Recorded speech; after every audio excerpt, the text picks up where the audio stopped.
আমার খুব প্রিয় একটা দোয়া আছে। দোয়াটি খুব ছোট কিন্তু তার বিস্তৃতি বিশাল। সংক্ষিপ্ত এই দোয়া ধারণ করে দুনিয়া ও আখিরাতের অনেক বিষয়। আমাদের দুনিয়ার চাহিদা, আখিরাতের দরকার সবকিছুই যেন এই ছোট্ট দোয়াতে চেয়ে ফেলা যায়। তাই দোয়াটি আমি সর্বদা আওড়াই। যখনই আমার দোয়া করার কথা মনে আসে, আমার মনে পড়ে যায় এই দোয়ার কথা।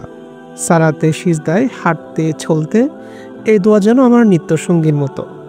আব্বাস রাদিয়াল্লাহু আনহু একবার নবীজি সাল্লাল্লাহু আলাইহি ওয়াসাল্লামের কাছে এসে বললেন, ইয়া রাসূলুল্লাহ, আমাকে একটি দোয়া শিখিয়ে দিন। নবীজি বললেন, চাচা বলুন, আল্লাহুম্মা ইন্নী আসআলুকাল আফিয়া। মানে হলো, আমি ও আল্লাহ আপনার কাছে আফিয়া চাচ্ছি। প্রশ্ন হলো, আফিয়া কী জিনিস? যখন আপনি বিপদ আপদ থেকে বেঁচে যান, তখন আপনি মূলত আফিয়া পেয়ে গেলেন। রোগমুক্তি এবং স্বাস্থ্যের উন্নতি হচ্ছে, তাহলে আপনি আফিয়াত আছেন।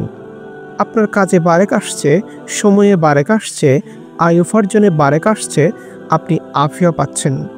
আপনার সন্তানদের উপর থেকে বিপদ সরে যাচ্ছে, আপনি আফিয়া পাচ্ছেন।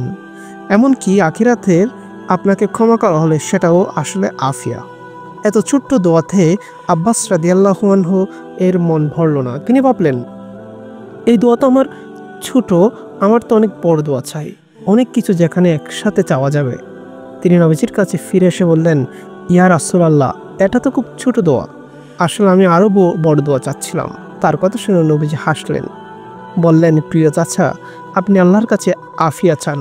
আল্লাহর শপথ, এর চেয়ে ভালো আপনার জন্য আর কিছুই হতে পারে না।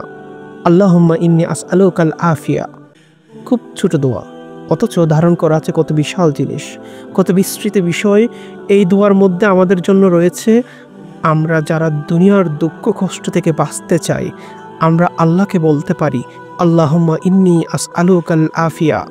সন্তান সন্ততির ভালো চেয়ে আল্লাহর কাছে বলতে পারি, আল্লাহুম্মা ইন্নী আসআলুকাল আফিয়া। রোগ থেকে মুক্তি পেতে আল্লাহকে বলতে পারি, আল্লাহুম্মা ইন্নী আসআলুকাল আফিয়া।